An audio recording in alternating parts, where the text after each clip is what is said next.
Bismillahirrahmanirrahim. Assalamualaikum warahmatullahi wabarakatuh. Selamat pagi anak-anak yang soleh dan soleha. Apa kabar kalian semuanya? Semoga kalian dalam keadaan sehat dan tetap semangat ya. Hari ini kita akan belajar tema 1, subtema 4. Materi yang kita bahas hari ini yaitu pertumbuhan dan perkembangan tumbuhan. Sebelum kita belajar, alangkah baiknya kita berdoa supaya ilmu yang kita dapat bisa bermanfaat ya. Bismillahirrahmanirrahim. Rabbi zidni ilman warzuqni fahman waj'alni min ibadikas sholihin. Ya Allah, tambahkanlah aku ilmu dan berilah aku kemampuan untuk memahaminya, dan jadikanlah aku termasuk golongan orang-orang yang soleh. Amin. Kita lanjut ya. Pertumbuhan dan perkembangbiakan tumbuhan. Tumbuhan adalah makhluk hidup yang mengalami pertumbuhan dan perkembangan. Pertumbuhan dan perkembangbiakan tumbuhan penting untuk memenuhi kebutuhan manusia dan hewan. Tumbuhan memiliki banyak manfaat bagi kehidupan. Selain menghasilkan oksigen atau gas yang dihirup manusia untuk bernafas, tumbuhan juga menyediakan berbagai bahan baku untuk kebutuhan manusia, seperti makanan, pakaian, dan tempat tinggal. Tumbuhan memiliki daur hidup dan cara yang berbeda dalam perkembangbiakan, yaitu yang pertama, perkembangbiakan tumbuhan secara alami. Yang kedua, perkembangbiakan tumbuhan secara buatan. Perkembangbiakan tumbuhan secara alami. Perkembangbiakan tumbuhan secara alami adalah perkembangbiakan yang terjadi tanpa bantuan manusia. Perkembangbiakan tumbuhan secara alami yaitu meliputi 1. Biji, yang kedua tunas, yang ketiga umbi, dan yang keempat spora ya. Oke, kita bahas yang pertama biji. Contohnya seperti semangka, anggur, alpukat, mangga, dan jeruk ya. Yang kedua yaitu tunas. Contohnya seperti cocor bebek, pisang, dan bambu ya. Yang ketiga yaitu umbi. Contohnya seperti bawang merah, wortel, singkong, dan bawang putih. Yang keempat yaitu spora. Contohnya seperti tanaman paku, jamur, dan lumut. Perkembangbiakan secara alami dengan biji.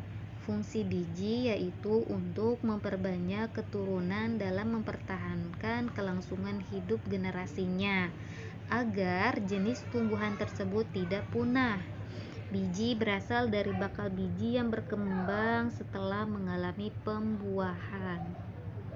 Ini contoh perkembangbiakan secara alami dengan biji ya. Ini contohnya,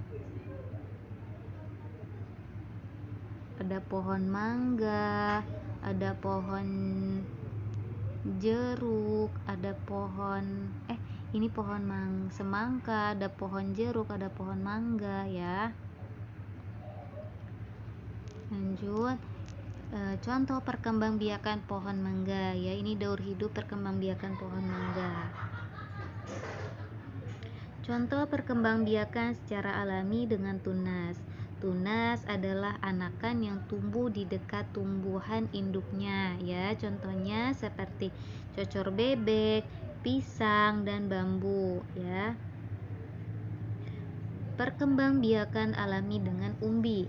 Umbi pada umumnya terbentuk di bawah permukaan tanah, tapi ada juga umbi yang terbentuk di atas maupun jauh di dalam permukaan tanah. Organ yang membentuk umbi adalah akar dan batang ya. Umbi terbagi atas 3 macam, yaitu umbi batang, umbi lapis, dan umbi akar ya. Umbi batang adalah batang yang tumbuh membengkak dalam tanah karena cadangan makanan disimpan pada bagian batang. Contohnya kentang, dan ubi jalar ya. Yang kedua yaitu umbi lapis. Umbi lapis adalah umbi yang berlapis-lapis dan tumbuh tunas di tengahnya. Contohnya seperti bawang merah, bawang putih, bunga bakung, dan bunga tulip ya. Yang ketiga yaitu umbi akar.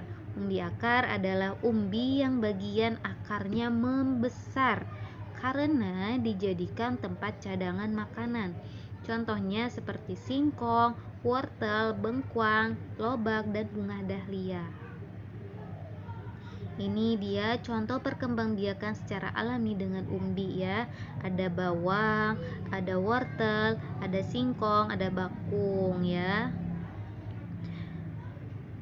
Lanjut, perkembangbiakan alami dengan spora. Spora berfungsi sebagai alat persebaran mirip dengan biji. Spora terdapat pada tumbuhan bagian belakang. Bentuk spora seperti bintik-bintik biji, tetapi sangat halus seperti serbuk. Jadi dapat diterbangkan angin dengan mudah. Kemudian serbuk tersebut akan jatuh dan tumbuh menjadi tumbuhan yang baru. Spora disimpan di dalam kotak spora yang disebut sporangium ya. Contohnya seperti tanaman paku, jamur, ganggang, dan suplir. Nah, ini dia contoh perkembangbiakan secara alami dengan spora. Nah, ini sporanya nih ya. Ini namanya kotak spora nih, kotak spora ya, yang kecil-kecil di bintik-bintik ini namanya kotak spora. Lanjut ya, perkembangbiakan tumbuhan secara buatan. Perkembangbiakan tumbuhan secara buatan dilakukan dengan bantuan manusia ya. Contohnya seperti mencangkok, menyetek, dan merunduk. Tujuannya yaitu untuk memperbanyak tanaman yang memiliki sifat yang sama dengan induknya dan tumbuhan tersebut cepat berubah. Ini dia ya, contoh perkembangbiakan tumbuhan secara buatan. Ada mencangkok, ada stek batang, dan merunduk. Nah, contoh perkembangbiakan secara buatan dengan mencangkok ya, itu ada pohon mangga, ada jambu, ada rambutan, ada alpukat nih namanya mencangkok nih. Iya, ini namanya mencangkok. Ini yang disebut dengan mencangkok ya, tuh mencangkok. Lanjut. Setelah kita membahas pertumbuhan dan perkembangbiakan secara alami dan buatan, sekarang kita masuk ke materi tentang bunga ya.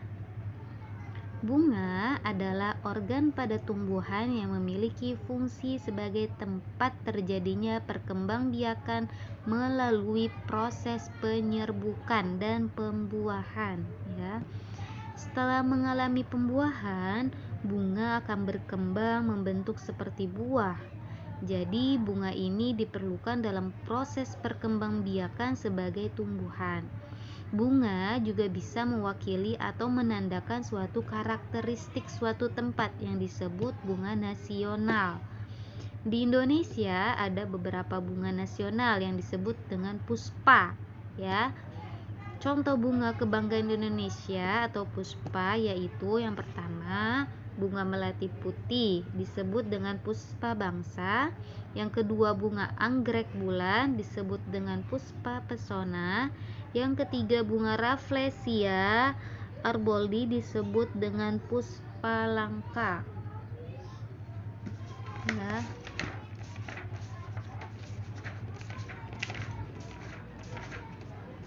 Nah, ini contoh bunga melati putih ya, disebut dengan puspa bangsa.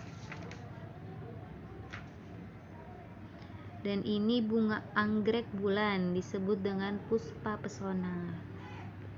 Dan yang ketiga yaitu bunga Rafflesia arnoldi disebut dengan puspa langka.